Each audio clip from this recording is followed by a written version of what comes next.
कहा जाता है कि श्रीमद्भागवत गीता सिर्फ एक धर्म का पाठ नहीं है, बल्कि यह सभी मानवता के लिए एक अमूल्य धरोहर है।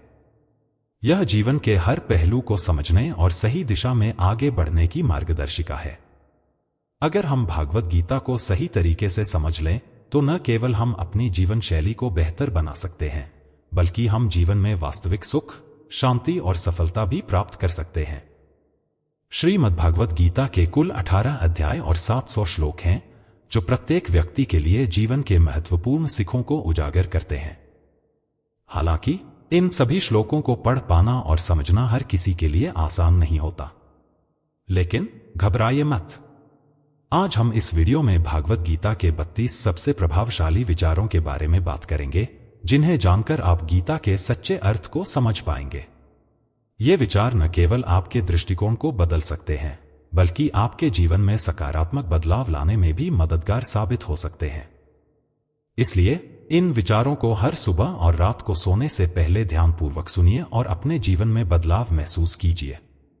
अगर आप इस वीडियो का पूरा लाभ उठाना चाहते हैं तो कृपया हेडफोन लगाकर शांति से सुनें, ताकि हर शब्द का गहरा असर आपके दिल और दिमाग पर हो। हमारा एक व्हाट्सएप चैनल है जिसका नाम है श्री कृष्ण के अनमोल विचार, जहां हम रोज नए और प्रेरणादायक उपदेश भेजते हैं। इस चैनल में हर दिन भगवान श्री कृष्ण के ऐसे अनमोल विचार साझा किए जाते हैं जो न केवल आपके विचारों को बदल सकते हैं, बल्कि आपके कर्मों को भी दिव्य बना सकते हैं। आप हमारे व्हाट्सएप चैनल को ज्वाइन कीजिए और भगवान श्री कृष्ण के ज्ञान से अपने जीवन को एक नई दिशा दीजिए। और इसमें जुड़ने के बाद आप हर दिन कुछ नया सीख सकते हैं। चैनल में जो उपदेश हम भेजेंगे वह आप अपने व्हाट्सएप स्टेटस के रूप में भी इस्तेमाल कर सकते हैं। इससे आपके संपर्क में आने वाले लोग भी इन दिव्य विचारों से प्रेरित हो सकते हैं। इस व्हाट्सएप चैनल को ज्वाइन करने का लिंक आपको हमारे डिस्क्रिप्शन और कमेंट बॉक्स में मिल जाएगा। यह सेवा बिल्कुल मुफ्त है और इसका लाभ आप तुरंत उठा सकते हैं। तो चलिए जानते हैं श्रीमद्भागवत गीता के 32 पावरफुल विचारों को, जो आपकी जिंदगी को नई दिशा और ऊंचाइयों तक ले जाएंगे। श्रीमद्भागवत गीता का पहला उपदेश यह है: जीवन का वास्तविक आनंद उस व्यक्ति को मिलता है जो सांसारिक इच्छाओं से मुक्त हो जाता है। भगवान श्री कृष्ण का यह उपदेश हमें जीवन की सच्चाई को समझने की प्रेरणा देता है। संसार में मनुष्य अक्सर अपनी इच्छाओं और भौतिक सुखों के पीछे भागता रहता है, लेकिन जब वह इन इच्छाओं को पूरा नहीं कर पाता तब उसे दुख और असंतोष का सामना करना पड़ता है। कृष्ण का यह उपदेश इस स्थिति से बाहर निकलने का मार्ग दिखाता है। कृष्ण का कहना है कि जीवन में वास्तविक सुख और शांति तब मिलती है जब हम अपने मन और इंद्रियों पर नियंत्रण पाते हैं। सांसारिक इच्छाओं का पीछा करना एक अंतहीन यात्रा की तरह है, जिसमें हमेशा और अधिक की तलाश बनी रहती है। जैसे जैसे हम इन इच्छाओं को पूरा करते हैं, वैसे वैसे और अधिक इच्छाएं जन्म लेने लगती हैं। इसके विपरीत, जब व्यक्ति सांसारिक इच्छाओं से मुक्त हो जाता है तो उसे आंतरिक शांति और संतोष का अनुभव होता है। यह शांति न तो बाहरी परिस्थितियों से मिलती है और न ही किसी भौतिक वस्तु से, बल्कि यह हमारे भीतर से उभरती है। इच्छाओं से मुक्ति हमें न केवल मानसिक शांति देती है, बल्कि हमें आत्मिक संतोष भी प्राप्त होता है। यही जीवन का असली आनंद है, जैसा कि श्री कृष्ण ने कहा है। कृष्ण का यह उपदेश हमें यह भी सिखाता है कि जब हम अपनी इच्छाओं पर नियंत्रण पाते हैं और जीवन को साधारण, शांतिपूर्ण दृष्टिकोण से जीते हैं, तो हमें हर परिस्थिति में सुख और शांति का अनुभव होता है। इसके अलावा, जब हम संसार की अस्थिरता को समझते हैं और आत्मिक स्थिरता की ओर बढ़ते हैं, तो जीवन में सुख और शांति की अनुभूति स्वाभाविक रूप से होने लगती है। इस उपदेश का सार यही है कि सांसारिक इच्छाओं से मुक्त होकर हम आत्म साक्षात्कार की ओर बढ़ते हैं, और यही वास्तविक आनंद है। श्रीमद्भगवत गीता का दूसरा उपदेश यह है कि जो समय का सदुपयोग करता है वही जीवन में सफलता प्राप्त करता है। समय जीवन का सबसे अमूल्य धन है। भगवान श्री कृष्ण ने हमें यह समझाया है कि समय की कोई कीमत नहीं होती है, यह एक बार बीत जाने के बाद कभी लौटकर नहीं आता। जो व्यक्ति समय का सही तरीके से उपयोग करता है वह जीवन में हर क्षेत्र में सफलता प्राप्त करता है। समय का सदुपयोग करने का मतलब सिर्फ कामों को पूरा करना नहीं है, बल्कि अपने हर कार्य में ध्यान केंद्रित करना और उसे पूरी जिम्मेदारी और निष्ठा से करना है। श्री कृष्ण का संदेश यह है कि हम जिस तरह अपने शरीर और मन का ख्याल रखते हैं, उसी तरह समय का भी ख्याल रखें। जब हम अपने समय को व्यर्थ की चिंताओं और बेकार गतिविधियों में नष्ट करते हैं, तो हम अपने आत्मा के उद्देश्य को भूल जाते हैं। इसके बजाय यदि हम हर पल का सही उपयोग करें, चाहे वह आत्मनिर्भरता की ओर एक कदम बढ़ाना हो, ज्ञान अर्जित करना हो या अपने रिश्तों को मजबूत करना हो, तो हम अपने जीवन को उद्देश्यपूर्ण बना सकते हैं। समय का सदुपयोग न केवल हमारे कामों की गुणवत्ता को बढ़ाता है, बल्कि यह हमारे मानसिक शांति और आत्मसंतोष का कारण भी बनता है। श्री कृष्ण के अनुसार अपने समय को सही दिशा में उपयोग करना आत्मनिर्भरता, संतुलन और सफलता की कुंजी है। श्रीमद् भगवद गीता का तीसरा उपदेश यह है कि असत्य की जड़ें कमजोर होती हैं, सत्य ही स्थायी है। यह उपदेश हमें यह सिखाता है कि असत्य, चाहे वह किसी भी रूप में हो, कुछ समय के लिए प्रभावी हो सकता है, लेकिन उसकी जड़ें बहुत कमजोर होती हैं। असत्य की नींव में हमेशा अस्थिरता होती है और वह लंबे समय तक टिक नहीं सकता। जब भी असत्य से जुड़ी कोई बात सामने आती है, तो वह एक दिन खुलकर सामने आ ही जाती है और असत्य का पर्दाफाश हो जाता है। इसके विपरीत सत्य हमेशा स्थायी रहता है। सत्य की शक्ति स्थिर और अभेद्य होती है। वह न केवल समाज में विश्वास और सम्मान उत्पन्न करता है, बल्कि आत्मा की गहराई से जुड़े होने के कारण सत्य हमेशा लोगों के दिलों में जगह बनाता है। सत्य पर चलने वाला व्यक्ति चाहे जैसे हालात में हो, वह हमेशा सम्मान और शांति का अनुभव करता है। भगवान श्री कृष्ण हमें यह समझाते हैं कि असत्य से दूर रहकर सत्य के मार्ग पर चलने से न केवल हमारे व्यक्तिगत जीवन में शांति और संतुलन आता है, बल्कि समाज में भी सुधार होता है। सत्य से जुड़ी बातें कभी नष्ट नहीं होती। समय और परिस्थितियां बदल सकती हैं, लेकिन सत्य की ताकत हमेशा बनी रहती है। श्री कृष्ण का यह उपदेश हमें यह प्रेरणा देता है कि हम अपने जीवन में सत्य को अपनाएं, क्योंकि यही एकमात्र ऐसी शक्ति है जो समय के साथ और परिस्थितियों के बावजूद अपनी स्थिति कायम रखती है। सत्य में न केवल शक्ति है, बल्कि यह हर दिल में विश्वास और अच्छाई का संचार भी करता है। श्रीमद् भगवद गीता का चौथा उपदेश यह है कि स्वयं को बदलने से ही संसार में परिवर्तन लाया जा सकता है। यह उपदेश भगवान श्री कृष्ण द्वारा हमें यह सिखाने का प्रयास है कि यदि हम चाहते हैं कि हमारे आसपास की दुनिया बेहतर हो, तो पहले हमें खुद को बदलने की आवश्यकता है। संसार में जो कुछ भी नकारात्मक है, वह पहले हमारी अपनी सोच, आचरण और व्यवहार का परिणाम होता है। जब हम खुद में सुधार करते हैं, तो उसका प्रभाव हमारे परिवेश पर भी पड़ता है। व्यक्तिगत बदलाव की प्रक्रिया एक आंतरिक यात्रा है, जिसमें हम अपनी कमियों और दोषों का सामना करते हैं और उन्हें सुधारने के लिए प्रयास करते हैं। श्री कृष्ण का संदेश यह है कि जब हम अपने भीतर सकारात्मक परिवर्तन लाते हैं, जैसे कि आत्मनिर्भरता, धैर्य, दया और प्रेम, तब हम न केवल अपने जीवन को बेहतर बनाते हैं, बल्कि हमारे द्वारा किए गए कार्यों से हमारे परिवार, समाज और पूरी दुनिया में भी सकारात्मक बदलाव आता है। स्वयं को बदलने का अर्थ यह नहीं है कि हम अपने व्यक्तित्व को बदलें, बल्कि इसका मतलब है कि हम अपनी सोच, दृष्टिकोण और आचरण में सुधार लाएं। जब हम अपने अंदर प्रेम, समझदारी और शांति को बढ़ाते हैं, तब हम अपने आसपास के लोगों में भी इन्हीं गुणों का संचार करते हैं। भगवान श्री कृष्ण के अनुसार यदि हर व्यक्ति अपनी जीवन शैली और दृष्टिकोण में सुधार लाए, तो समाज में एक प्राकृतिक परिवर्तन आ जाएगा। संसार को बदलने के लिए किसी बड़े आंदोलन या बाहरी संघर्ष की आवश्यकता नहीं है, बल्कि छोटे छोटे कदम जो हम अपनी सोच और कार्यों में बदलाव लाकर उठाते हैं, वे ही बड़े परिवर्तन का कारण बनते हैं।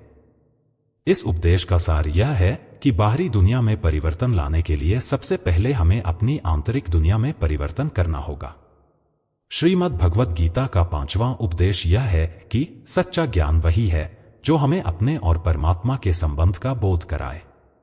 यह उपदेश भगवान श्री कृष्ण द्वारा दिए गए अद्वितीय ज्ञान का प्रतिफल है, जो हमें आत्मा और परमात्मा के वास्तविक संबंध को समझने के लिए प्रेरित करता है। श्री कृष्ण का कहना है कि सच्चा ज्ञान केवल उस ज्ञान को नहीं कहा जा सकता जो हमें बाहरी वस्तुओं, संज्ञान या भौतिक दुनिया के बारे में जानकारी देता है। असल में सच्चा ज्ञान वह है जो हमें हमारे आत्मा के वास्तविक स्वभाव और परमात्मा के साथ उसके अटूट संबंध का बोध कराए। हमारे अस्तित्व का सबसे महत्वपूर्ण पहलू यह है कि हम न केवल भौतिक शरीर हैं, बल्कि हम एक दिव्य आत्मा हैं जो परमात्मा का अंश है। जब हम इस सच्चे ज्ञान को समझते हैं तो हमें यह एहसास होता है कि हम और परमात्मा एक ही चेतना के विभिन्न रूप हैं। यह ज्ञान हमें यह समझाने में मदद करता है कि हमारा उद्देश्य इस भौतिक संसार में सिर्फ भौतिक सुख प्राप्त करना नहीं है, बल्कि परमात्मा से जुड़ने और उसकी दिव्य कृपा को अनुभव करने में है। सच्चा ज्ञान आत्मा की अमरता, परमात्मा की निराकारता और जीवन के असली उद्देश्य को समझने में मदद करता है। यह ज्ञान न केवल हमारी बौद्धिक समझ को बढ़ाता है, बल्कि यह हमें एक गहरे आत्मीय अनुभव की ओर भी मार्गदर्शन करता है। जब हम इस ज्ञान को प्राप्त करते हैं तो हम अपने जीवन के प्रत्येक पल को दिव्य दृष्टिकोण से देखना शुरू कर देते हैं और हम अपने संबंधों, कार्यों और विचारों में भी दिव्यता और शांति का अनुभव करते हैं। इस उपदेश का सार यह है कि सच्चा ज्ञान केवल बाहरी जानकारी या शिक्षा नहीं है, बल्कि यह वह ज्ञान है जो हमें अपने आत्मा के दिव्य स्वभाव और परमात्मा के साथ अटूट संबंध को महसूस करने में सक्षम बनाता है। यही ज्ञान जीवन में वास्तविक शांति, संतोष और दिव्यता का स्रोत बनता है। श्रीमद् भगवद गीता का छठा उपदेश यह है कि धन समृद्धि क्षणिक है, आत्मज्ञान ही वास्तविक संपत्ति है। यह उपदेश हमें यह सिखाता है कि भौतिक धन और समृद्धि का कोई स्थायित्व नहीं है।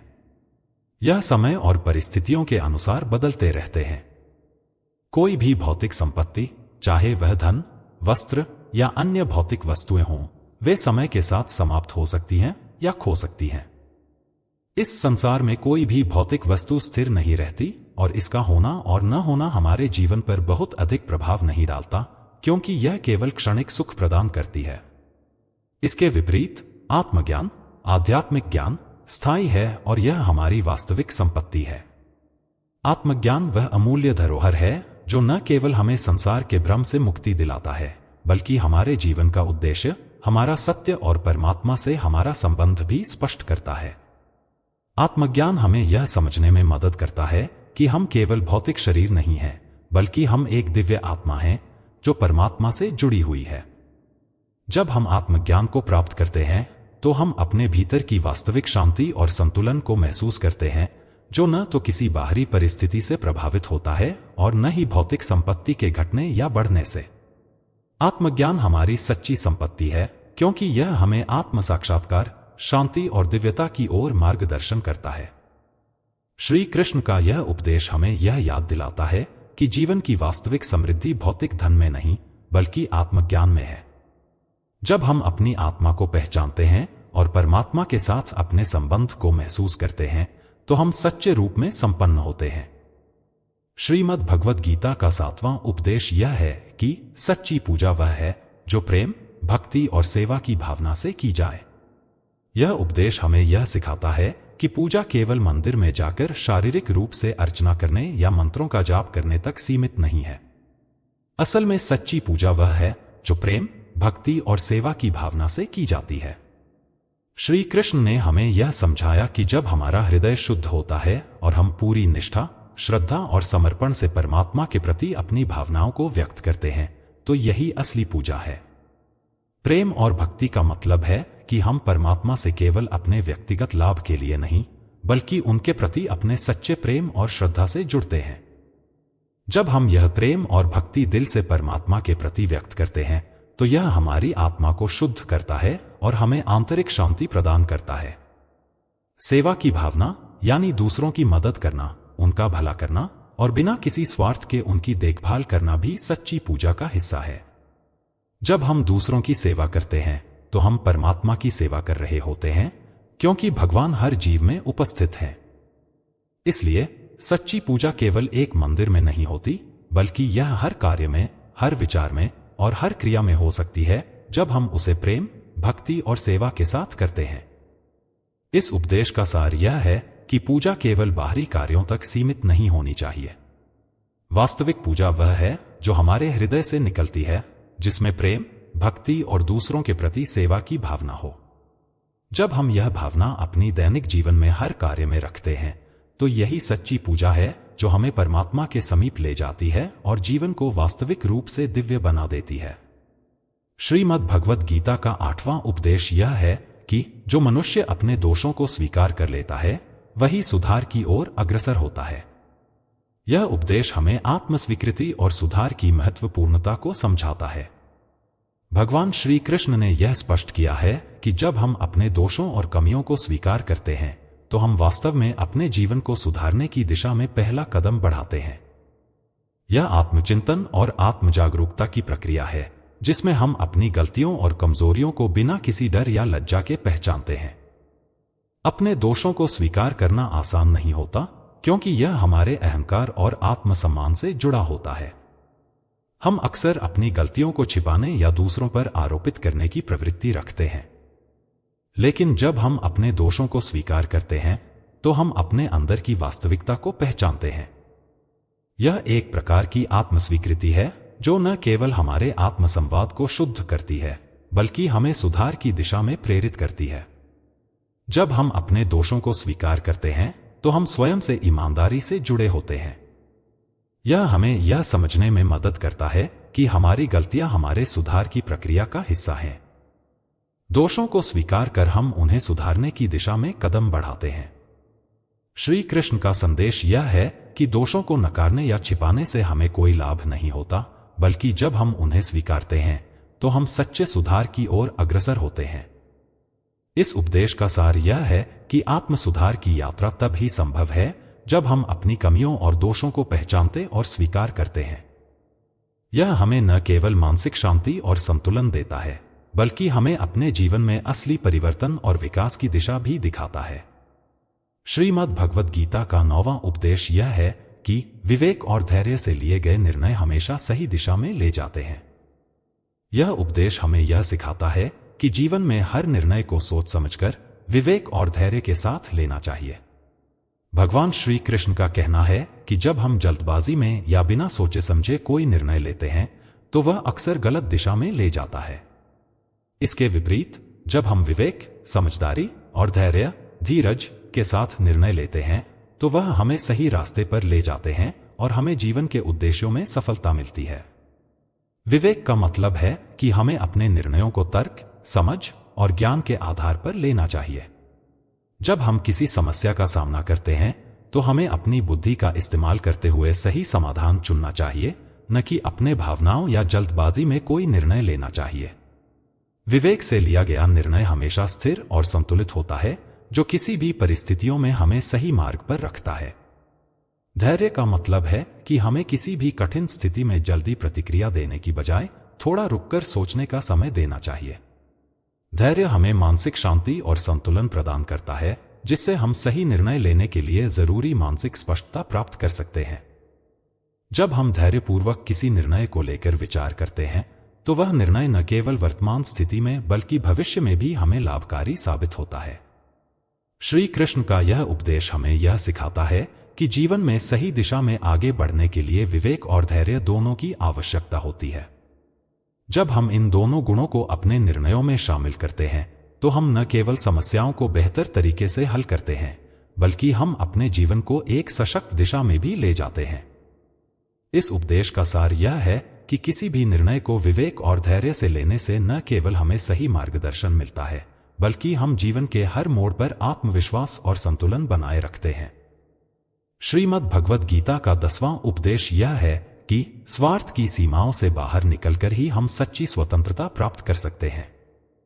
यह उपदेश हमें स्वार्थ से परे जाने और आत्मनिर्भरता की ओर बढ़ने की प्रेरणा देता है। श्री कृष्ण का यह संदेश यह है कि जब हम केवल अपने व्यक्तिगत लाभ, इच्छाओं और स्वार्थ के बारे में सोचते हैं तो हम वास्तव में स्वतंत्र नहीं होते। हमारा मन हमेशा खुद के लाभ के लिए चक्कर काटता रहता है, जिससे हम अपनी आंतरिक शांति और सच्ची स्वतंत्रता से दूर हो जाते हैं। स्वार्थ का मतलब है अपने इच्छाओं और लाभ के प्रति अत्यधिक आकर्षण। जब हम स्वार्थ में बंधे रहते हैं तो हम अपने भीतर की वास्तविकता, अपने उद्देश्य और परमात्मा से जुड़े संबंध को भूल जाते हैं। स्वार्थ हमारे सोचने और कार्य करने की स्वतंत्रता को सीमित कर देता है, क्योंकि हम हर निर्णय को केवल अपने फायदे के आधार पर लेने लगते हैं। इसके विपरीत जब हम अपने स्वार्थ से बाहर निकलते हैं और दूसरों के भले के लिए काम करते हैं तो हम सच्ची स्वतंत्रता की ओर बढ़ते हैं। सच्ची स्वतंत्रता का मतलब है अपने मन, विचार और कार्यों को बाहरी दुनिया के प्रभाव से मुक्त करना। जब हम अपने स्वार्थ से ऊपर उठकर विश्व कल्याण की भावना से काम करते हैं तो हम एक आंतरिक शांति और स्वतंत्रता को महसूस करते हैं जो किसी बाहरी वस्तु या स्थिति पर निर्भर नहीं होती। श्री कृष्ण का यह उपदेश यह भी सिखाता है कि स्वार्थ से परे जाकर हम अपने जीवन के वास्तविक उद्देश्य को समझ सकते हैं।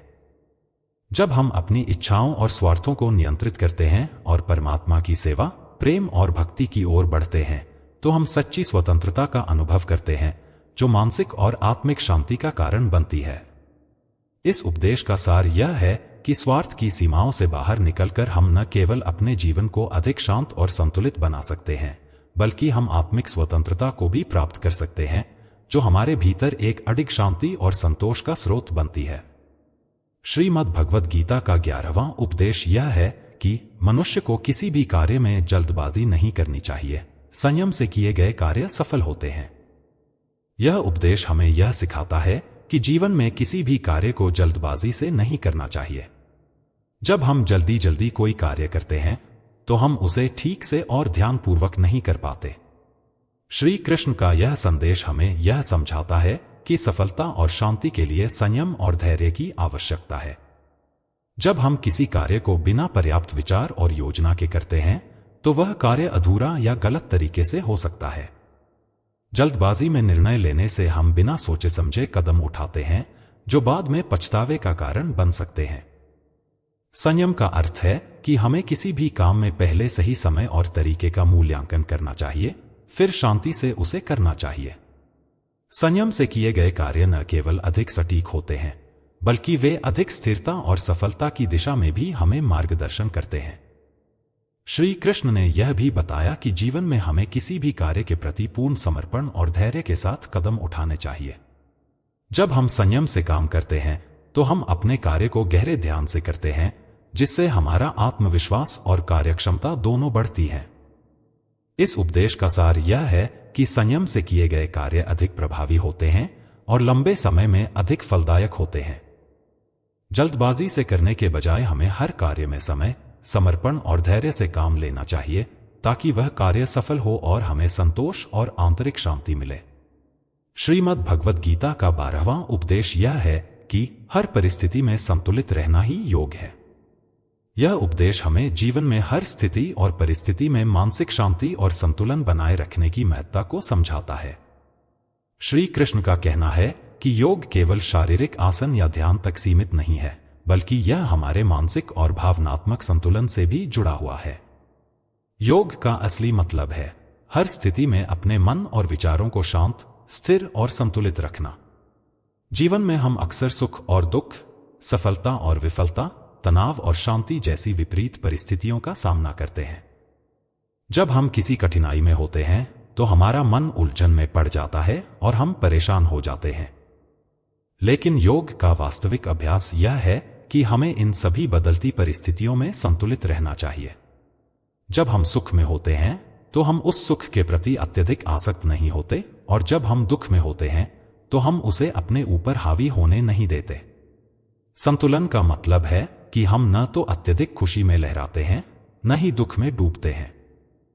हमें हर परिस्थिति में अपने मन को शांत और स्थिर बनाए रखना होता है। योग का उद्देश्य यही है कि हम बाहरी घटनाओं से प्रभावित हुए बिना अपने भीतर की शांति और संतुलन को बनाए रखें। इस उपदेश का सार यह है कि योग केवल शारीरिक अभ्यास नहीं बल्कि मानसिक और भावनात्मक संतुलन बनाए रखने का भी अभ्यास है। जब हम हर परिस्थिति में संतुलित रहते हैं तो हम न केवल बाहरी दुनिया से नहीं बल्कि अपने भीतर की मानसिक उथल पुथल से भी मुक्त हो जाते हैं। यह हमें शांति, संतोष और आत्मनिर्भरता की दिशा में अग्रसर करता है। श्रीमद् भगवद गीता का 12वां उपदेश यह है कि हर परिस्थिति में संतुलित रहना ही योग है। यह उपदेश हमें जीवन में हर स्थिति और परिस्थिति में मानसिक शांति और संतुलन बनाए रखने की महत्ता को समझाता है। श्री कृष्ण का कहना है कि योग केवल शारीरिक आसन या ध्यान तक सीमित नहीं है बल्कि यह हमारे मानसिक और भावनात्मक संतुलन से भी जुड़ा हुआ है। योग का असली मतलब है हर स्थिति में अपने मन और विचारों को शांत, स्थिर और संतुलित रखना। जीवन में हम अक्सर सुख और दुख, सफलता और विफलता, तनाव और शांति जैसी विपरीत परिस्थितियों का सामना करते हैं। जब हम किसी कठिनाई में होते हैं तो हमारा मन उलझन में पड़ जाता है और हम परेशान हो जाते हैं। लेकिन योग का वास्तविक अभ्यास यह है कि हमें इन सभी बदलती परिस्थितियों में संतुलित रहना चाहिए। जब हम सुख में होते हैं तो हम उस सुख के प्रति अत्यधिक आसक्त नहीं होते, और जब हम दुख में होते हैं तो हम उसे अपने ऊपर हावी होने नहीं देते। संतुलन का मतलब है कि हम न तो अत्यधिक खुशी में लहराते हैं, न ही दुख में डूबते हैं। हमें हर परिस्थिति में अपने मन को शांत और स्थिर बनाए रखना होता है। योग का उद्देश्य यही है कि हम बाहरी घटनाओं से प्रभावित हुए बिना अपने भीतर की शांति और संतुलन को बनाए रखें। इस उपदेश का सार यह है कि योग केवल शारीरिक अभ्यास नहीं, बल्कि मानसिक और भावनात्मक संतुलन बनाए रखने का भी अभ्यास है। जब हम हर परिस्थिति में संतुलित रहते हैं तो हम न केवल बाहरी दुनिया से नहीं, बल्कि अपने भीतर की मानसिक उथल पुथल से भी मुक्त हो जाते हैं। यह हमें शांति, संतोष और आत्मनिर्भरता की दिशा में अग्रसर करता है। श्रीमद् भगवद गीता का 13वां उपदेश यह है कि जो मनुष्य दूसरों के दुखों को समझता है वही सच्चा ज्ञानी है। यह उपदेश हमें सच्चे ज्ञान और समझ की गहराई को समझाता है। श्री कृष्ण ने हमें यह सिखाया कि सच्चा ज्ञान केवल किताबों से नहीं मिलता, बल्कि यह हमारे अनुभवों, हमारी संवेदनाओं और दूसरों के प्रति करुणा से जुड़ा होता है। जब हम दूसरों के दुखों को समझने की कोशिश करते हैं तो हम न केवल उनकी स्थिति को महसूस करते हैं, बल्कि हम उनके साथ एक गहरे और वास्तविक संबंध में भी जुड़ते हैं। यही सच्चा ज्ञान है जो हमें हमारे अहंकार से परे ले जाता है और हमें दूसरों के साथ सहानुभूति और करुणा का अनुभव कराता है। जब हम सिर्फ अपनी ही दुनिया में व्यस्त रहते हैं तो हम दूसरों के दुखों और संघर्षों को अनदेखा कर देते हैं। लेकिन जो व्यक्ति दूसरों के दर्द और दुखों को समझने की कोशिश करता है, वह न केवल दूसरों के लिए एक सहायक मित्र बनता है, बल्कि वह खुद भी अपने ज्ञान को गहरा करता है। यह समझने की क्षमता हमें आत्म साक्षात्कार की ओर भी मार्गदर्शन करती है, क्योंकि जब हम दूसरों के दर्द को महसूस करते हैं तो हम अपने ही जीवन के संघर्षों को भी बेहतर तरीके से समझ पाते हैं। श्री कृष्ण का यह उपदेश यह सिखाता है कि सच्चा ज्ञान वह है जो न केवल अपनी स्थिति को समझता है, बल्कि दूसरों के अनुभवों और कठिनाइयों को भी समझने की क्षमता रखता है। यह ज्ञान हमें न केवल आंतरिक शांति और संतुलन देता है, बल्कि यह हमारे कार्यों को भी अधिक उद्देश्यपूर्ण और दयालु बनाता है। इस उपदेश का सार यह है कि सच्चा ज्ञानी वह है जो दूसरों के दुखों को समझने और उनकी मदद करने का प्रयास करता है। जब हम दूसरों के दर्द को महसूस करते हैं तो हम एक सच्चे ज्ञानी के रूप में न केवल उनके लिए, बल्कि खुद के लिए भी अधिक प्रेम, करुणा और समझ विकसित करते हैं। श्रीमद् भगवद गीता का 14वां उपदेश यह है कि जीवन की सभी कठिनाइयों को सीख के अवसर मानो। यह उपदेश हमें यह सिखाता है कि जीवन में आने वाली कठिनाइयों को केवल समस्या या बाधा के रूप में नहीं देखना चाहिए, बल्कि उन्हें एक अवसर के रूप में देखना चाहिए। श्री कृष्ण ने हमें यह समझाया कि जब भी हम किसी कठिनाई का सामना करते हैं तो वह हमें कुछ नया सिखाने और हमारे व्यक्तित्व को परिष्कृत करने का अवसर देती है। हर चुनौती में एक अवसर छिपा होता है जो हमें जीवन के गहरे अर्थ को समझने में मदद करता है। हम अक्सर जीवन की कठिनाइयों को असफलता या दुख के रूप में लेते हैं, लेकिन अगर हम उनका सही दृष्टिकोण से मूल्यांकन करें तो हमें समझ में आता है कि वे हमें कुछ नया सिखाती हैं। चाहे वह किसी रिश्ते में कठिनाई हो, करियर में विफलता हो या व्यक्तिगत जीवन में संघर्ष हो, हर समस्या हमें हमारी अपनी क्षमताओं, सीमाओं और आंतरिक ताकत को जानने का अवसर देती है। श्री कृष्ण का संदेश यह है कि हमें किसी भी चुनौती से डरने के बजाय उसे एक सीखने के अवसर के रूप में स्वीकार करना चाहिए। जब हम कठिनाइयों को इस नजरिए से देखते हैं तो हम उन्हें पार करने के लिए अधिक धैर्य और समझ से काम लेते हैं। यह हमें न केवल मानसिक रूप से मजबूत बनाता है, बल्कि हमारी आत्मा भी परिष्कृत होती है, क्योंकि हर कठिनाई हमें कुछ नया सिखाती है और जीवन के प्रति हमारे दृष्टिकोण को विस्तृत करती है। इस उपदेश का सार यह है कि जीवन में आने वाली कठिनाइयों को एक सीखने का अवसर समझकर हम न केवल अपने जीवन को बेहतर बना सकते हैं, बल्कि हम अपने भीतर की छिपी हुई ताकत और क्षमता को भी पहचान सकते हैं। जब हम इस दृष्टिकोण से जीवन की समस्याओं को स्वीकार करते हैं तो हम हर स्थिति में शांति और समझ बनाए रखते हुए उसे अपने आत्मविकास के मार्ग के रूप में बदल सकते हैं। श्रीमद् भगवद गीता का 15वां उपदेश यह है कि सच्चा सुख वही है जो ईश्वर की उपासना में प्राप्त होता है। यह उपदेश हमें यह सिखाता है कि जीवन में सच्चा सुख बाहरी वस्तुओं, भौतिक संपत्ति या सांसारिक खुशियों से नहीं, बल्कि ईश्वर की उपासना और भक्ति में मिलता है। श्री कृष्ण ने यह स्पष्ट किया है कि भौतिक सुख क्षणिक होते हैं और वे केवल हमें अस्थायी संतोष ही दे सकते हैं, जबकि जब हम अपने मन, हृदय और आत्मा को ईश्वर की उपासना में लगाते हैं तो हमें वह परम सुख मिलता है जो न केवल स्थायी होता है बल्कि हमारे जीवन को आंतरिक शांति और संतोष से भर देता है। ईश्वर की उपासना का मतलब केवल पूजा पाठ नहीं है, बल्कि यह हमारे जीवन के हर पहलू में ईश्वर के प्रति भक्ति और समर्पण की भावना को अपनाना है। जब हम ईश्वर से जुड़ते हैं और उनकी इच्छा के अनुसार अपना जीवन जीते हैं तो हमें एक गहरी आंतरिक शांति मिलती है। यह शांति बाहरी दुनिया की परिस्थितियों से प्रभावित नहीं होती, क्योंकि यह शांति हमारे भीतर से निकलती है जो ईश्वर के प्रति हमारी सच्ची भक्ति से उत्पन्न होती है। ईश्वर की उपासना हमें यह सिखाती है कि हम हर स्थिति में संतुलित और शांत रहें, क्योंकि जब हम ईश्वर में अपने विश्वास को दृढ़ करते हैं तो हमें किसी भी कठिनाई या समस्या से डरने की आवश्यकता नहीं होती। यह उपासना हमें अपने भीतर की दिव्यता और सच्चे सुख की अनुभूति कराती है जो हर अस्थायी खुशी से कहीं अधिक स्थायी और गहरी होती है। इस उपदेश का सार यह है कि सच्चा सुख बाहरी वस्तुओं से नहीं, बल्कि ईश्वर की उपासना, भक्ति और उनके प्रति समर्पण से प्राप्त होता है। जब हम ईश्वर के प्रति अपनी श्रद्धा और भक्ति को अपनी जिंदगी का हिस्सा बनाते हैं तो हम उस दिव्य सुख को अनुभव करते हैं जो न केवल हमें शांति और संतोष प्रदान करता है, बल्कि हमारे जीवन को भी एक उच्च उद्देश्य की ओर अग्रसर करता है। श्रीमद् भगवद गीता का 16वां उपदेश यह है कि जो व्यक्ति अपने मन को नियंत्रण में रखता है वही महानता प्राप्त करता है। यह उपदेश हमें यह सिखाता है कि हमारे मन की अवस्था हमारे जीवन की दिशा को निर्धारित करती है। श्री कृष्ण ने यह स्पष्ट किया है कि मन अत्यंत शक्तिशाली है, यह हमारी सोच, भावनाओं और कार्यों को प्रभावित करता है। अगर हम अपने मन को नियंत्रित करने में सक्षम होते हैं तो हम जीवन में सफलता, शांति और महानता प्राप्त कर सकते हैं। मन कभी शांति में नहीं रहता, यह हमेशा भूतकाल की यादों, भविष्य की चिंताओं, इच्छाओं और अज्ञात भय से व्यस्त रहता है। इसलिए जीवन में संतुलन और शांति बनाए रखने के लिए मन पर नियंत्रण आवश्यक है।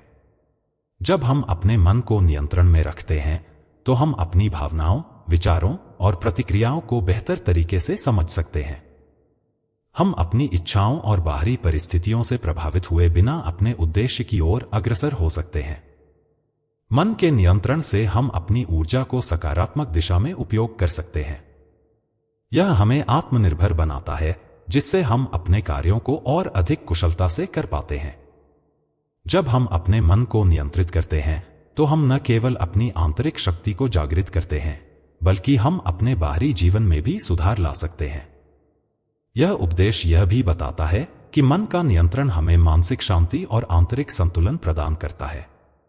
जब मन स्थिर होता है तो हम जीवन के उतार चढ़ाव के बीच भी शांत और केंद्रित रहते हैं, और यही शांति हमारे महान कार्यों का आधार बनती है। इस उपदेश का सार यह है कि मन के नियंत्रण से हम न केवल जीवन की कठिनाइयों को आसानी से पार कर सकते हैं, बल्कि हम अपने भीतर की महानता को भी पहचान सकते हैं। जब हम अपने मन को शांत और नियंत्रित रखते हैं तो हम अपने जीवन को उच्च उद्देश्य की ओर दिशा दे सकते हैं और सच्चे आनंद, शांति और सफलता को प्राप्त कर सकते हैं। श्रीमद् भगवद गीता का 17वां उपदेश यह है कि संसार में सच्चे मित्र वही हैं जो कठिनाई में आपके साथ होते हैं। यह उपदेश हमें यह सिखाता है कि असली मित्र वह होते हैं जो हमें हमारे सबसे कठिन और चुनौतीपूर्ण समय में साथ देते हैं। श्री कृष्ण ने हमें यह समझाया कि सच्ची मित्रता केवल सुख संयोग में नहीं, बल्कि मुश्किल समय में अपनी पूरी शक्ति और सच्चाई के साथ एक दूसरे का साथ देने में दिखती है। जीवन में जब हम खुश होते हैं तो हर कोई हमारे साथ होता है, लेकिन जब हम मुसीबत या दुखों का सामना करते हैं तब असली मित्र की पहचान होती है। सच्चे मित्र वही हैं जो हमें मुश्किलों में अकेला नहीं छोड़ते, बल्कि वे हमें संभालते हैं, मार्गदर्शन करते हैं और हमें सहारा देते हैं। वे हमारे साथ खड़े रहते हैं, हमें प्रोत्साहित करते हैं और हमें उस कठिन समय से बाहर निकालने के लिए हर संभव प्रयास करते हैं। यह उपदेश हमें यह भी सिखाता है कि सच्ची मित्रता आत्मीयता, विश्वास और सहयोग पर आधारित होती है। सच्चे मित्र कभी हमें हमारे दर्द में अकेला महसूस नहीं होने देते, वे हमें हमेशा ऊर्जावान और सकारात्मक बनाए रखते हैं। वे हमारे साथ रहते हैं, न कि केवल हमारी सफलताओं में, बल्कि हमारी असफलताओं और संघर्षों में भी। श्री कृष्ण का यह संदेश हमें यह भी याद दिलाता है कि हमें इस तरह के सच्चे मित्रों की कद्र करनी चाहिए, जो हमारे जीवन में कठिन समय में हमारी मदद करते हैं। उनके साथ हमारे संबंधों को और मजबूत बनाना चाहिए और उनके सहयोग के लिए आभारी रहना चाहिए। इस उपदेश का सार यह है कि सच्चे मित्र वही होते हैं जो हमारे जीवन के सबसे कठिन समय में हमारे साथ होते हैं और हमें सहारा देते हैं। जब हम मुसीबत में होते हैं तो यही वे मित्र होते हैं जो हमारी ताकत बनते हैं और हमें मुश्किलों से बाहर निकालने के लिए हर संभव कोशिश करते हैं। श्रीमद् भगवद गीता का 18वां उपदेश यह है कि ईर्ष्या और द्वेष आत्मा को प्रदूषित करते हैं, उन्हें त्याग दो। यह उपदेश हमें यह सिखाता है कि ईर्ष्या और द्वेष हमारे मानसिक और आत्मिक विकास के मार्ग में बड़े अवरोधक होते हैं। श्री कृष्ण ने हमें यह समझाया कि जब हम किसी दूसरे से जलन या द्वेष रखते हैं तो हम अपने भीतर नकारात्मक भावनाओं को उत्पन्न करते हैं, जो हमारे शांति और मानसिक संतुलन को बिगाड़ देती हैं।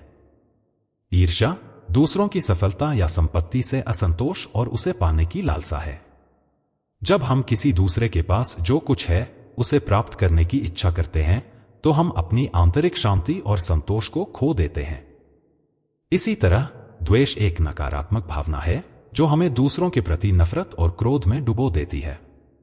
यह हमारे हृदय को कड़ा और आत्मा को प्रदूषित कर देती है। श्री कृष्ण का यह उपदेश हमें यह सिखाता है कि ईर्ष्या और द्वेष से दूर रहकर हम अपने मन और आत्मा को शुद्ध और शांत रख सकते हैं।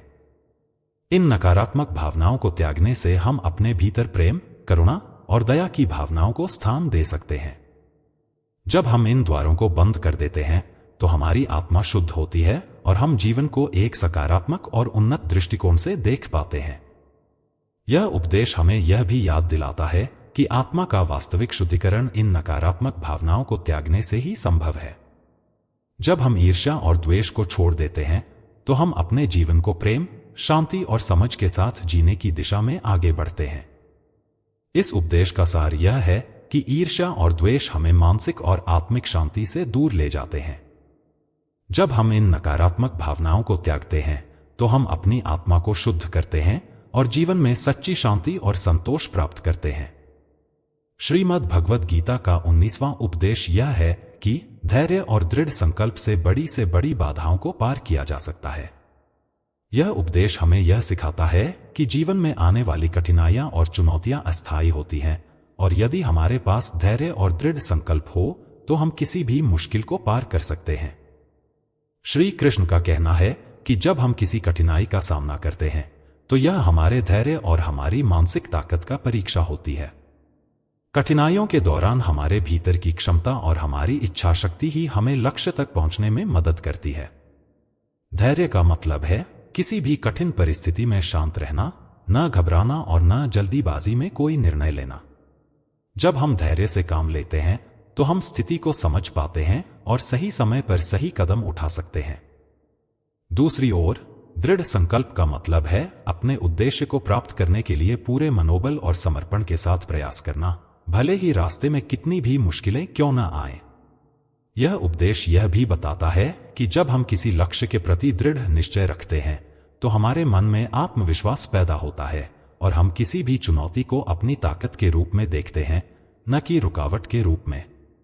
श्री कृष्ण ने कहा है कि जब हम अपने लक्ष्य को प्राप्त करने के लिए पूरी निष्ठा और समर्पण के साथ काम करते हैं तो कोई भी बाधा हमें रोक नहीं सकती। इस उपदेश का सार यह है कि जीवन में बड़ी से बड़ी समस्याओं का सामना करने के लिए हमें धैर्य और दृढ़ संकल्प की आवश्यकता है। जब हम अपने लक्ष्य को स्पष्ट रूप से जानते हैं और कठिनाइयों के बावजूद निरंतर प्रयास करते रहते हैं तो हम सफलता की ऊंचाइयों को प्राप्त कर सकते हैं। हमारी मानसिक ताकत और निरंतर प्रयास ही हमें जीवन की बड़ी बड़ी बाधाओं को पार करने में सक्षम बनाते हैं। श्रीमद् भगवद गीता का 20वां उपदेश यह है कि किसी के कार्य का अपमान मत करो, हर व्यक्ति अपनी साधना में लीन है। यह उपदेश हमें यह सिखाता है कि हमें दूसरों के कार्यों का सम्मान करना चाहिए, चाहे वह कार्य हमारे दृष्टिकोण से सही हो या गलत। श्री कृष्ण ने यह स्पष्ट किया है कि प्रत्येक व्यक्ति अपनी अपनी साधना में अपने उद्देश्य और विश्वास के अनुसार काम कर रहा होता है। हमें कभी भी किसी के कार्यों को या प्रयासों को नकारात्मक दृष्टि से नहीं देखना चाहिए, क्योंकि हर व्यक्ति अपने जीवन में सही समझ और मार्गदर्शन के अनुसार कार्य कर रहा होता है। जब हम किसी के कार्य का अपमान करते हैं तो हम न केवल उस व्यक्ति का सम्मान कम करते हैं, बल्कि हम अपनी ऊर्जा को नकारात्मकता में लगा रहे होते हैं। हर व्यक्ति के जीवन में उसके अपने संघर्ष होते हैं और वह अपनी पूरी शक्ति और मेहनत से अपना रास्ता बना रहा होता है। हमें यह समझना चाहिए कि दूसरों की साधना और उनके कार्यों का सम्मान करना हमारे आत्मिक विकास के लिए आवश्यक है। यह उपदेश यह भी बताता है कि हमें किसी को आलोचना करने से पहले यह सोचने की आवश्यकता है कि हम खुद किस स्थिति में होते यदि हम उस व्यक्ति की जगह पर होते। श्री कृष्ण का यह संदेश हमें यह सिखाता है कि हमें हर व्यक्ति के कार्यों में उनके उद्देश्य और साधना की गहरी समझ को देखना चाहिए और उसी के आधार पर हम अपनी प्रतिक्रिया दें। इस उपदेश का सार यह है कि हमें दूसरों के कार्यों का सम्मान करना चाहिए, क्योंकि हर व्यक्ति अपनी साधना और जीवन के उद्देश्य में लीन है। जब हम दूसरों की मेहनत और प्रयासों का सम्मान करते हैं तो हम न केवल दूसरों के प्रति करुणा और समझ विकसित करते हैं, बल्कि खुद भी आंतरिक शांति और संतुलन महसूस करते हैं। श्रीमद् भगवद गीता का 21वां उपदेश यह है कि अपने आचरण को ऐसा बनाओ कि लोग आपकी प्रशंसा करें, न कि आपके पद की। यह उपदेश हमें यह सिखाता है कि असली प्रतिष्ठा और सम्मान हमारे पद या स्थिति से नहीं, बल्कि हमारे आचरण और कार्यों से आता है। श्री कृष्ण ने यह स्पष्ट किया कि यदि हम अपने जीवन में सत्य, ईमानदारी और अच्छाई को प्रमुख रखते हैं तो हमारे कार्य स्वयं ही दूसरों को प्रभावित करेंगे। जब हम अपने आचरण में सच्चाई और दया को अपनाते हैं तो लोग हमें हमारी अच्छाई और नैतिकता के कारण सम्मानित करते हैं, न कि हमारे बाहरी पद या स्थिति के कारण। हम अक्सर जीवन में पद, प्रतिष्ठा या बाहरी सफलता को ही सम्मान का मापदंड मानते हैं, लेकिन श्री कृष्ण का यह उपदेश हमें यह याद दिलाता है कि असली सम्मान और प्रतिष्ठा हमारे आंतरिक गुणों और हमारे आचरण से आती है। एक व्यक्ति चाहे जितना भी उच्च पद पर क्यों न हो, यदि उसका आचरण गलत है या वह दूसरों के साथ अन्याय करता है तो वह सम्मान पाने के बजाय आलोचना का पात्र बनता है। वहीं एक साधारण व्यक्ति यदि अपने कार्यों और आचरण में अच्छाई और ईमानदारी को रखता है तो वह लोगों के दिलों में सम्मान पा सकता है। यह उपदेश यह भी बताता है कि हमें अपने पद का नहीं, बल्कि अपने कार्यों और आचरण का सम्मान अर्जित करना चाहिए। जब हम अपने आचरण को सही दिशा में रखते हैं तो हम न केवल दूसरों के लिए एक आदर्श बनते हैं, बल्कि खुद भी आत्मसंतुष्टि और शांति महसूस करते हैं। इस उपदेश का सार यह है कि हमें अपने आचरण को इस प्रकार बनाना चाहिए कि लोग हमें हमारे व्यक्तित्व और कार्यों के कारण सम्मानित करें, न कि हमारे पद या बाहरी स्थिति के कारण। जब हमारा आचरण उच्च कोटि का होता है तो लोग हमें बिना किसी बाहरी पहचान के भी मानते हैं और हमारी अच्छाई को अपनी प्रेरणा के रूप में स्वीकार करते हैं। श्रीमद् भगवद गीता का 22वां उपदेश यह है कि सच्चा संतोष वही है जो अपनी इच्छाओं पर नियंत्रण कर लेता है। यह उपदेश हमें यह सिखाता है कि असली संतोष बाहरी वस्तुओं या परिस्थितियों पर निर्भर नहीं होता, बल्कि यह हमारे भीतर की स्थिति पर निर्भर करता है। श्री कृष्ण ने यह बताया है कि जब हम अपनी इच्छाओं को नियंत्रित करते हैं तब हम मानसिक शांति और संतोष प्राप्त करते हैं। हमारी इच्छाएं कभी न खत्म होने वाली होती हैं और अगर हम इन्हें अनियंत्रित छोड़ देते हैं तो ये हमें हमेशा असंतुष्ट और बेचैन रखती हैं। हमारी इच्छाओं का नियंत्रण करना यह नहीं है कि हम अपनी इच्छाओं को बिल्कुल त्याग दें, बल्कि इसका मतलब यह है कि हम अपनी इच्छाओं के प्रति जागरूक रहें और उन्हें विवेकपूर्ण तरीके से प्रबंधित करें। जब हमारी इच्छाएं असंतुलित हो जाती हैं तो हम बाहरी दुनिया से लगातार कुछ न कुछ प्राप्त करने की इच्छा करते हैं, लेकिन असली संतोष तब मिलता है जब हम समझ जाते हैं कि हम जो कुछ भी वर्तमान में हैं वह स्वयं में पर्याप्त है। जब हम अपनी इच्छाओं को संयमित करते हैं तो हम न केवल शांति और संतोष का अनुभव करते हैं, बल्कि हम जीवन के हर पल को ज्यादा अर्थपूर्ण और आंतरिक सुख से जी पाते हैं। इच्छाओं के अनियंत्रित प्रवाह से मुक्त होकर हम अपने भीतर की आत्मानंद की शक्ति को पहचानते हैं, जो न केवल हमें बाहरी दुनिया से परे शांति प्रदान करती है, बल्कि हमारी आत्मा को भी शुद्ध करती है। इस उपदेश का सार यह है कि असली संतोष हमारी इच्छाओं पर नियंत्रण करने से आता है। जब हम अपनी इच्छाओं और भौतिक आकांक्षाओं को संयमित करते हैं और अपनी आंतरिक शांति पर ध्यान केंद्रित करते हैं, तो हम सच्चे संतोष की प्राप्ति करते हैं। ऐसा संतोष स्थायी होता है और हमें जीवन के प्रत्येक क्षण में प्रसन्नता और समृद्धि का अनुभव कराता है। श्रीमद् भगवद गीता का 23वां उपदेश यह है कि जीवन में सफलता पाने के लिए अपने कार्य को ईश्वर का अर्पण समझकर करो। यह उपदेश हमें यह सिखाता है कि अगर हम अपने कार्यों को एक उच्च उद्देश्य से जोड़कर करते हैं, तो न केवल हम उन्हें सही दिशा में कर पाते हैं, बल्कि वे कार्य हमारे जीवन में सफलता और संतोष भी लाते हैं। श्री कृष्ण ने यह स्पष्ट किया है कि जो व्यक्ति अपने सभी कार्यों को ईश्वर के प्रति समर्पित भाव से करता है, वह हर कार्य में शुद्धता, ईमानदारी और पूर्णता लाता है। जब हम किसी कार्य को ईश्वर का अर्पण समझकर करते हैं, तो हमारे भीतर एक आंतरिक शक्ति और प्रेरणा का संचार होता है।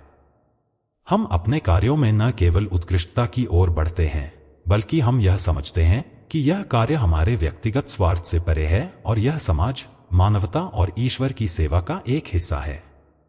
इस दृष्टिकोण से हम किसी भी कार्य को ईश्वर की पूजा समझकर करते हैं, जो हमें आत्मिक शांति और संतोष प्रदान करता है।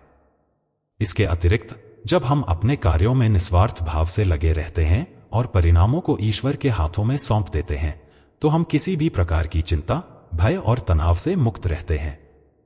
श्री कृष्ण ने यह भी सिखाया है कि परिणामों से जुड़ी अपेक्षाओं से मुक्ति ही सच्ची संतुष्टि और सफलता का मार्ग है। जब हम अपने कार्यों को ईश्वर के अर्पण के रूप में देखते हैं, तो हम किसी भी परिस्थिति में खुद को सकारात्मक और प्रेरित महसूस करते हैं, क्योंकि हम अपने कार्य को एक उच्च उद्देश्य से जोड़कर करते हैं। इस उपदेश का सार यह है कि सफलता प्राप्त करने के लिए हमें अपने कार्यों को ईश्वर के अर्पण के रूप में देखना चाहिए। जब हम अपने कार्यों को निस्वार्थ भाव से करते हैं और उन्हें ईश्वर की सेवा मानते हैं, तो हम न केवल सफलता प्राप्त करते हैं, बल्कि हम अपने जीवन को एक उच्च उद्देश्य से जोड़ते हुए आंतरिक शांति और संतोष भी प्राप्त करते हैं।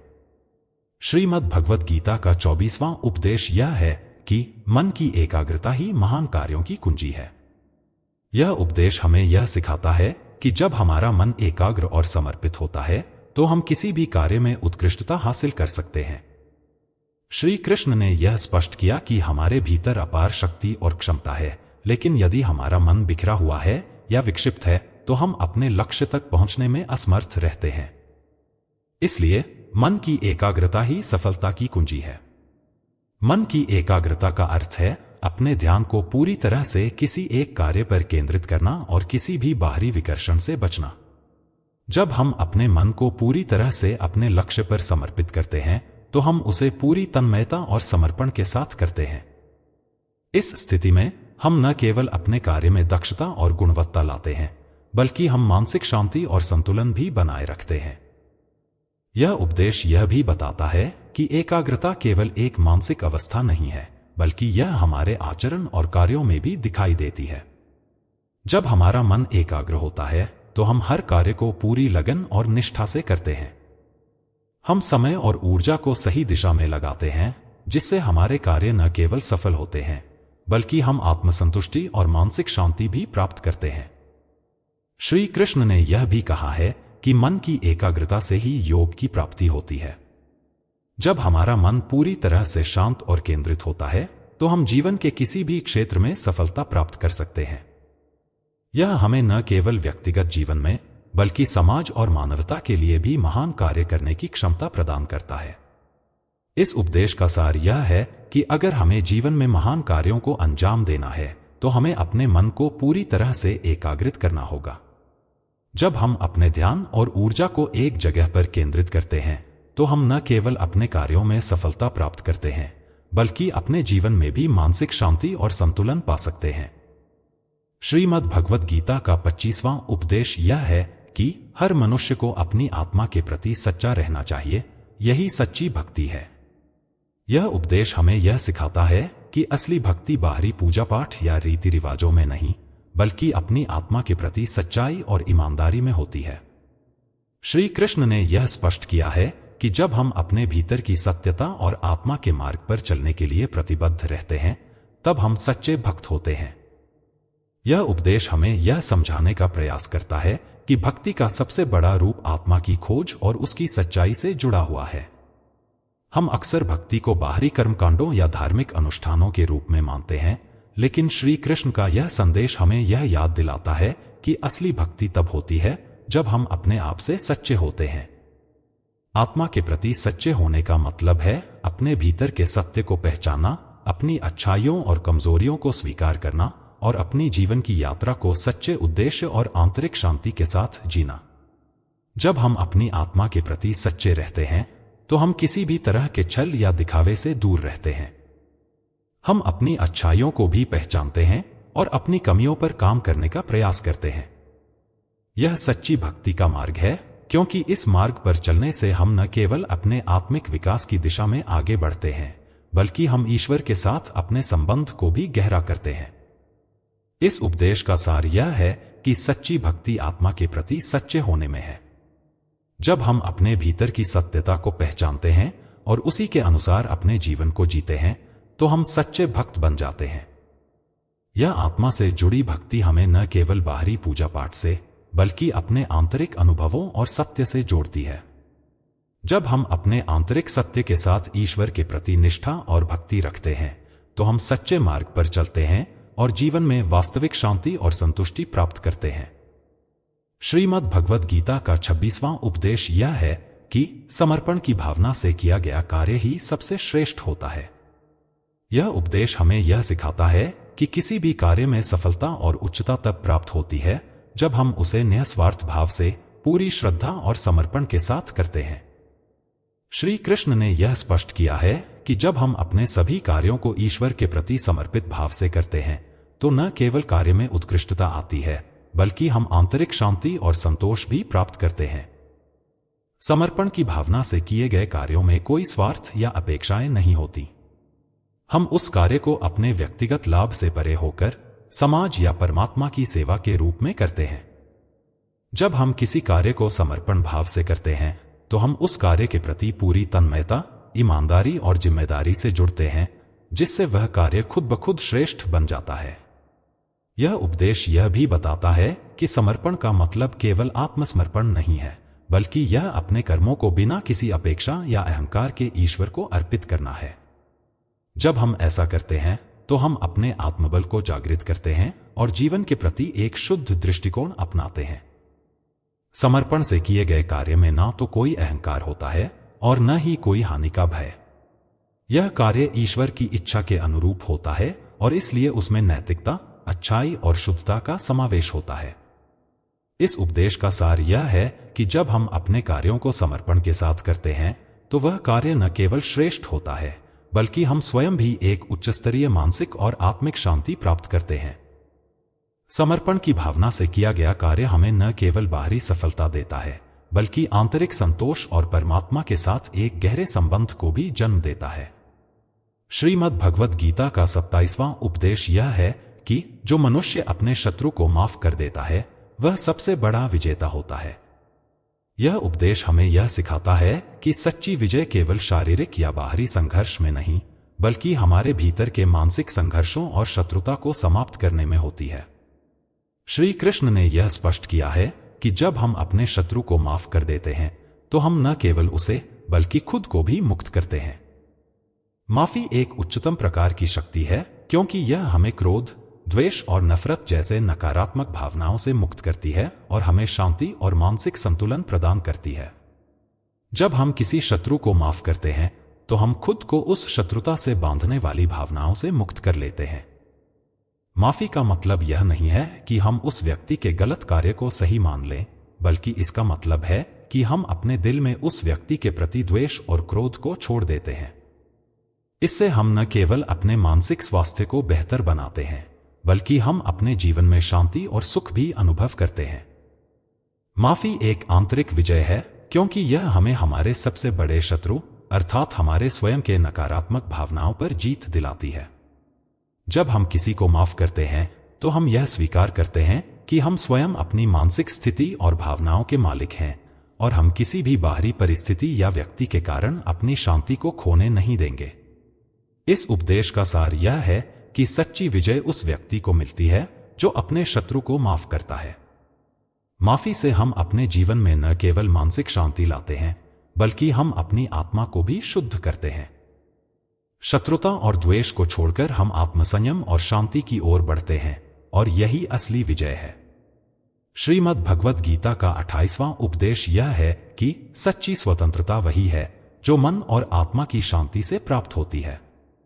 यह उपदेश हमें यह सिखाता है कि बाहरी स्वतंत्रता केवल एक अस्थायी और भौतिक अवस्था है, जबकि असली स्वतंत्रता मानसिक और आत्मिक शांति में है।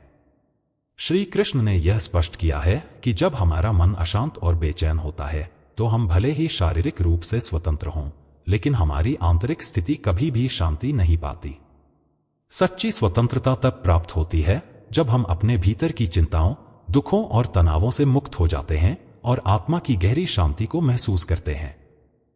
मन की शांति प्राप्त करने के लिए हमें अपने मानसिक विकारों और इच्छाओं को नियंत्रित करना होता है। जब हम अपने विचारों और भावनाओं को संयमित करते हैं और उन्हें सही दिशा में लगाते हैं तो हम मानसिक शांति की ओर बढ़ते हैं। आत्मा की शांति तब प्राप्त होती है जब हम अपनी असली पहचान को समझते हैं और यह जान पाते हैं कि हम इस शरीर और मन से परे एक शाश्वत आत्मा हैं। इस समझ के साथ हम जीवन की घटनाओं को बिना किसी आंतरिक अशांति के स्वीकार सकते हैं और तब हम सच्ची स्वतंत्रता का अनुभव करते हैं। श्री कृष्ण ने हमें यह भी सिखाया कि जीवन के हर अनुभव को संतुलन और धैर्य के साथ स्वीकारना चाहिए। जब हम अपने कर्मों और परिणामों के प्रति समर्पित रहते हैं और नतीजों की चिंता को छोड़ देते हैं, तब हमारी आत्मा को वास्तविक स्वतंत्रता और शांति प्राप्त होती है। इस प्रकार की मानसिक स्थिति हमें न केवल बाहरी तनावों से मुक्त करती है, बल्कि हमें आंतरिक सुख और संतोष भी देती है। इस उपदेश का सार यह है कि असली स्वतंत्रता बाहरी परिस्थितियों से नहीं, बल्कि मन और आत्मा की शांति से प्राप्त होती है। जब हम अपने भीतर की शांति को समझते हैं और उसे जीवन में लागू करते हैं, तो हम सच्चे रूप में स्वतंत्र होते हैं। यह स्वतंत्रता हमें बाहरी दुनिया की परवाह किए बिना आंतरिक संतुलन और शांति से जीने की शक्ति देती है। श्रीमद् भगवद गीता का 39वां उपदेश यह है कि ज्ञान का उद्देश्य स्वयं को पहचानना और दूसरों की सहायता करना है।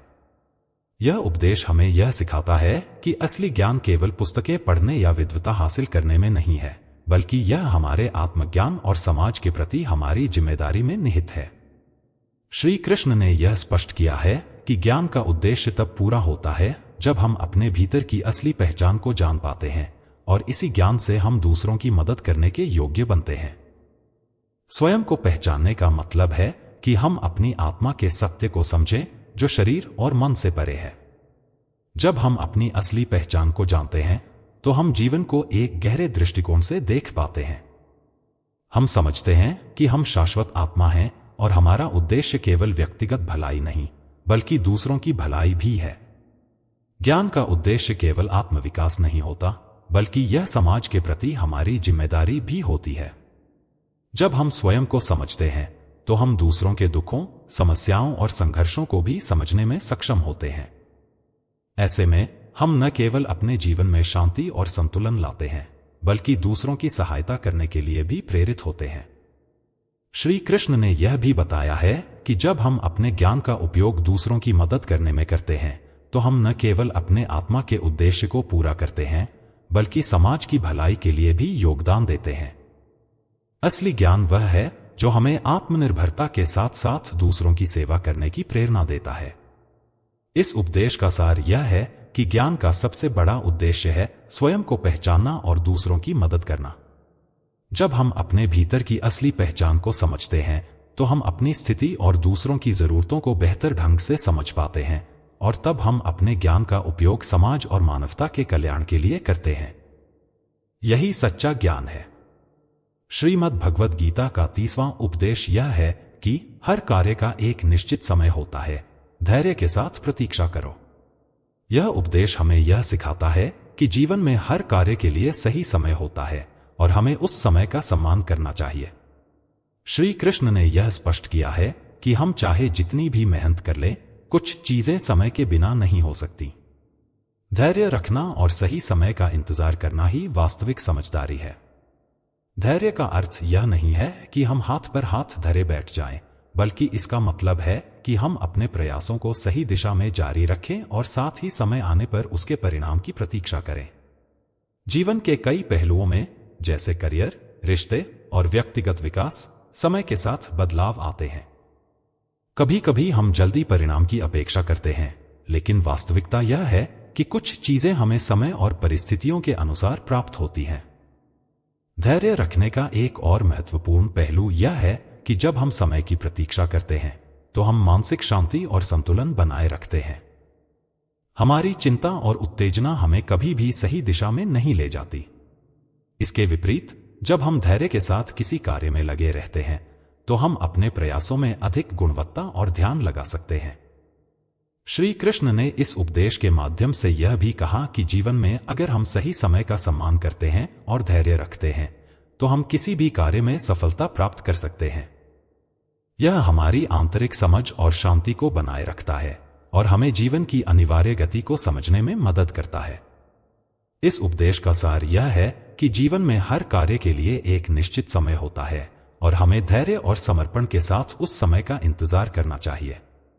सही समय पर किए गए प्रयासों का परिणाम हमेशा सकारात्मक होता है और यही जीवन का सर्वोत्तम मार्ग है। श्रीमद् भगवद गीता का 31वां उपदेश यह है कि हर कार्य का एक निश्चित समय होता है, धैर्य के साथ प्रतीक्षा करो। यह उपदेश जीवन की एक बहुत ही महत्वपूर्ण सीख है जो हमें सिखाता है कि किसी भी कार्य का अपना एक उचित समय होता है। हमें किसी भी कार्य को जल्दबाजी में नहीं करना चाहिए, बल्कि धैर्य के साथ उसके सही समय का इंतजार करना चाहिए। श्री कृष्ण ने यह स्पष्ट किया है कि सफलता या परिणाम समय के अनुसार आते हैं। यदि हम समय का पालन करते हैं और धैर्य के साथ अपने प्रयासों को जारी रखते हैं तो हम निश्चित रूप से अपने उद्देश्य में सफल होंगे। धैर्य केवल चुपचाप बैठने का नाम नहीं है, बल्कि यह अपने कर्मों में पूर्ण समर्पण और प्रयास करने का नाम है, जबकि हम जानते हैं कि परिणाम केवल समय आने पर ही मिलेंगे। जीवन में कई बार हमें लगता है कि किसी कार्य को जल्दी पूरा करने से सफलता मिल जाएगी, लेकिन श्री कृष्ण ने हमें बताया कि हर चीज का एक निश्चित समय और उचित परिस्थिति होती है। जब हम उस समय का सही तरीके से इंतजार करते हैं तो परिणाम हमारे पक्ष में होते हैं। इस उपदेश का सार यह है कि हर कार्य का अपना एक निश्चित समय होता है। जब हम धैर्य के साथ समय का पालन करते हुए अपने कार्यों में लगे रहते हैं तो हम न केवल अपने उद्देश्य में सफल होते हैं, बल्कि आंतरिक शांति और संतुलन भी प्राप्त करते हैं। यही सच्ची सफलता है। श्रीमद् भगवद गीता का 32वां उपदेश यह है कि जो व्यक्ति अज्ञानता के अंधकार को छोड़कर ज्ञान का प्रकाश प्राप्त करता है, वही सच्चा ज्ञानवान है। यह उपदेश हमें यह सिखाता है कि असली ज्ञान वह है जो हमें हमारे अंदर की अज्ञानता और भ्रम से बाहर निकालता है। अज्ञानता वह मानसिक स्थिति है जहां हम अपने आत्मा, जीवन के उद्देश्य और वास्तविकता को नहीं समझ पाते। इस अज्ञानता के कारण हम गलत निर्णय लेते हैं और जीवन में कई कठिनाइयों का सामना करते हैं। श्री कृष्ण ने यह स्पष्ट किया है कि जब हम ज्ञान की ओर बढ़ते हैं और अपनी आंखों से अज्ञानता का अंधकार दूर करते हैं तो हम अपने आत्मा का वास्तविक रूप समझ पाते हैं। ज्ञान का प्रकाश वही है जो हमारे मन, आत्मा और हृदय को शुद्ध करता है। यह एक आंतरिक प्रकाश है जो हमें सच्चाई की ओर मार्गदर्शन करता है। जब हम सही ज्ञान प्राप्त करते हैं तो हमारे मन की संकीर्णता और भ्रम समाप्त हो जाते हैं और हम जीवन को स्पष्ट रूप से देख पाते हैं। इस ज्ञान से न केवल हम अपने बारे में, बल्कि पूरे ब्रह्मांड और परमात्मा के बारे में भी समझ पाते हैं। जो व्यक्ति इस ज्ञान का अभ्यास करता है वह अज्ञानता के अंधकार से बाहर निकलकर जीवन में सच्चे उद्देश्य की ओर बढ़ता है। ज्ञान हमें यह सिखाता है कि हम शरीर और मन से परे एक शाश्वत आत्मा हैं और इस आत्मा के साथ हमारा संबंध हमारे जीवन का सर्वोत्तम मार्ग है। इस उपदेश का सार यह है कि सच्चा ज्ञान वह है जो हमें अज्ञानता से बाहर निकालता है और जीवन के वास्तविक उद्देश्य की ओर मार्गदर्शन करता है। जब हम इस ज्ञान को प्राप्त करते हैं तो हम न केवल अपनी आंतरिक स्थिति को समझते हैं, बल्कि दूसरों की मदद करने के योग्य भी बनते हैं, क्योंकि अब हमारे पास एक वास्तविक दृष्टिकोण होता है। यही असली ज्ञान है। अब जब आपने श्रीमद्भागवत गीता के इन अमूल्य 32 विचारों को सुना, तो यह समय है उन्हें अपनी जिंदगी में उतारने का। याद रखें, गीता केवल एक ग्रंथ नहीं, बल्कि एक जीवन दर्शन है जो हमें सही मार्ग पर चलने की शक्ति देता है। अगर हम इन सिद्धांतों को अपनाते हैं, तो न केवल हमारी सोच में बदलाव आएगा, बल्कि हमारा हर कार्य भी अधिक सार्थक और सकारात्मक हो जाएगा। यदि आप चाहते हैं कि यह ज्ञान और प्रेरणा आपकी जिंदगी में हमेशा बनी रहे, तो हमारे श्री कृष्ण के अनमोल विचार व्हाट्सएप चैनल को आज ही ज्वाइन करें। यहां आपको रोज श्री कृष्ण के विचार मिलेंगे जो आपके जीवन में सुख, शांति और सफलता का मार्ग प्रशस्त करेंगे। याद रखें, यह सेवा पूरी तरह से मुफ्त है और इसमें जुड़ने के बाद आप न केवल अपने जीवन को एक नई दिशा दे सकते हैं, बल्कि आपके द्वारा साझा किए गए विचार दूसरों के जीवन में भी सकारात्मक बदलाव ला सकते हैं। इस चैनल को ज्वाइन करने का लिंक आपको हमारे डिस्क्रिप्शन और कमेंट बॉक्स में मिल जाएगा। इसे जुड़े इस दिव्य ज्ञान का लाभ उठाएं और इसे अपने दोस्तों और परिवार के साथ शेयर करें, ताकि यह आशीर्वाद और ज्ञान सभी तक पहुंच सके। आखिरकार, जीवन में सच्ची खुशी और सफलता वही है जो श्री कृष्ण के उपदेशों से प्राप्त होती है। तो चलिए शुरुआत करते हैं और श्री कृष्ण के अनमोल विचारों को अपनाकर अपनी यात्रा को और भी दिव्य बनाते हैं।